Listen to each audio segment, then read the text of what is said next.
श्री ऋषिकांत जी राय और हमारे उत्तर प्रदेश के वरिष्ठ नेता और उपाध्यक्ष आजमगढ़ के गोसाई के बाजार में लालगंज और दीदारगंज विधानसभा के बीजेपी प्रत्याशियों के समर्थन में पहुंचे देश के रक्षा मंत्री राजनाथ सिंह ने मीडिया से बातचीत में कहा कि यूक्रेन में फंसे देश के मेडिकल स्टूडेंट और अन्य लोगों के लिए सीसीएस की बैठक में ही तय कर लिया गया था कि सभी को बॉर्डर क्रॉस कराकर पड़ोसी देश में हवाई जहाज भेजकर मंगाया जाएगा।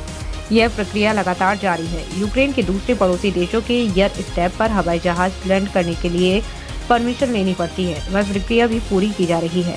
रात में ही 2 से 3 बार हवाई जहाज उतरकर ले आ चुके हैं और दिन में भी यह प्रक्रिया जारी है और सभी सुरक्षित वापस आ रहे हैं, वह भी सरकारी खर्च पर। राजनाथ सिंह ने अखिलेश यादव के बयान पर कोई भी टिप्पणी करने से इनकार किया। राजनाथ ने जनसभा में कहा कि यूपी में 10 मार्च को बीजेपी की ही सरकार बनेगी। इसके लिए लोगों से भारी जन समर्थन मिल रहा है। उन्होंने दावा किया है कि बनेगी तो होली दीपावली में हर उज्ज्वला वाले घर को मुफ्त सिलेंडर दिया जाएगा। वहीं यह भी कहा कि 14 दिन के अंदर गन्ना का भुगतान किया जाएगा।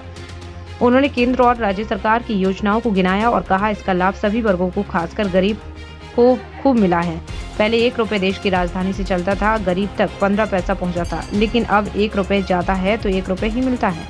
उन्होंने आयुष्मान कार्ड के बारे में भी बात की। कहा कि यह केवल आपके जिले में ही है नहीं, बल्कि देश के किसी भी महानगर में काम करेंगे। उन्होंने यह भी कहा कि यह तय किया गया है कि जल्द ही परिवहन बसों में 60 वर्ष से ज्यादा उम्र की महिलाओं को मुफ्त यात्रा की सुविधा मिलेगी। सरकार अन्नपूर्णा कैंटीन चलाएगी, जहां पर बहुत सस्ते दर में लोगों को भोजन प्राप्त होगा। उन्होंने चुटकी मिली कि अगर आपकी पत्नी से किसी बात की नाराजगी हो तो उसको आपको अन्नपूर्णा कैंटीन भोजन कराएगी।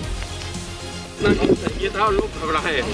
मैंने बिल्कुल घबराने का कोई कारण नहीं है। वैसे सीसीएस की बैठक के पहले ही प्रधानमंत्री जी ने इस संबंध में स्पष्ट निर्देश दे दिए थे कि यूक्रेन के रहने वाले जो हमारे भारतवासी हैं और भारत आना चाहते हैं तो तुरंत उनके भारत लाए जाने की व्यवस्था प्रारंभ की जानी चाहिए और व्यवस्था प्रारंभ भी हो गई।